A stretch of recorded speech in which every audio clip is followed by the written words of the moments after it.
امریکی انقلاب، جسے انقلاب امریکہ یا انقلاب آزادی بھی کہا جاتا ہے، ایک عظیم تاریخی واقعہ تھا جو 18ویں صدی کے آخر میں پیش آیا۔ اس انقلاب کے نتیجے میں امریکہ نے برطانیہ سے آزادی حاصل کی اور ایک خود مختار ریاست کے طور پر دنیا کے نقشے پر ابھرا۔ پس منظر دیکھیں تو 18ویں صدی کے وسط میں امریکہ میں 13 نو آبادیات تھیں، جنہیں انگلش میں کالونیز کہتے ہیں، جو برطانیہ کے زیر انتظام تھیں۔ ان نو آبادیات کے باشندے برطانوی حکومت کے قوانین، ٹیکسوں اور پابندیوں سے نالاں تھے۔ برطانیہ امریکہ سے وسائل لے کر اپنی معیشت کو مستحکم کرتا تھا، مگر امریکی نو آبادیات کو کوئی سیاسی نمائندگی حاصل نہ تھی۔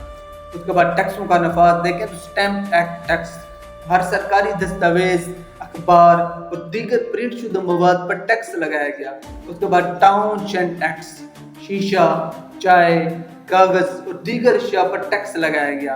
اس کے بعد T act, East India company کو امریکہ میں چائے بیچنے کی خصوصی اجازت دی گئی، جس پر امریکیوں نے احتجاج کیا۔ اس کے بعد ایک نعرہ بلند ہوا جسے نمائندگی کے بغیر ٹیکس کا نعرہ کہتے ہیں، یعنی کہ نو ٹیکسیشن وداؤٹ ریپریزنٹیشن، یعنی نمائندگی کے بغیر ٹیکس نامنظور۔ ایک مشہور نعرہ تھا کیونکہ امریکی عوام کو برطانوی پارلیمنٹ میں نمائندگی حاصل نہ تھی۔ اس کے بعد بوسٹن ٹی پارٹی، مظاہرین نے برطانوی چائے کے جہاز پر حملہ کر کے چائے سمندر میں پھینک دی۔ یہ ایک بڑا علامتی احتجاج تھا۔ اس کے بعد جنگ کی شروعات دیکھیں تو 19 اپریل 1775 کو لیکسنگٹن اور کنکورڈ میں پہلی جھڑپیں ہوئی۔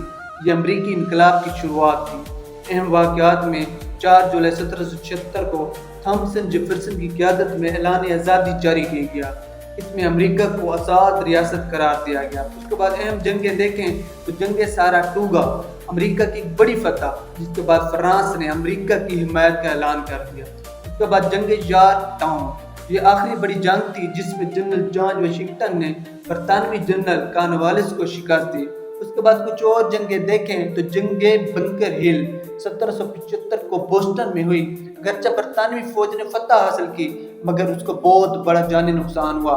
نتیجہ دیکھیں تو امریکہ کو یقین ہوا کہ وہ طاقتور فوج کا بھی مقابلہ کر سکتے ہیں۔ اس کے بعد جنگ ٹرینٹن 1776 کو نیو جرسی میں ہوئی۔ جارج واشنگٹن نے ڈیلویئر دریا پار کر کے اچانک حملہ کر دیا اور جرمن کرائے کے فوجی شکست کھا گئے۔ اس کا نتیجہ دیکھیں تو انقلاب کو نئی زندگی ملی۔ اس کے بعد اگر ہم معاہدہ پیرس دیکھیں تو یہ معاہدہ 3 ستمبر 1783 کو ہوا، جس کے تحت برطانیہ نے امریکہ کو ایک آزاد ریاست تسلیم کر لیا۔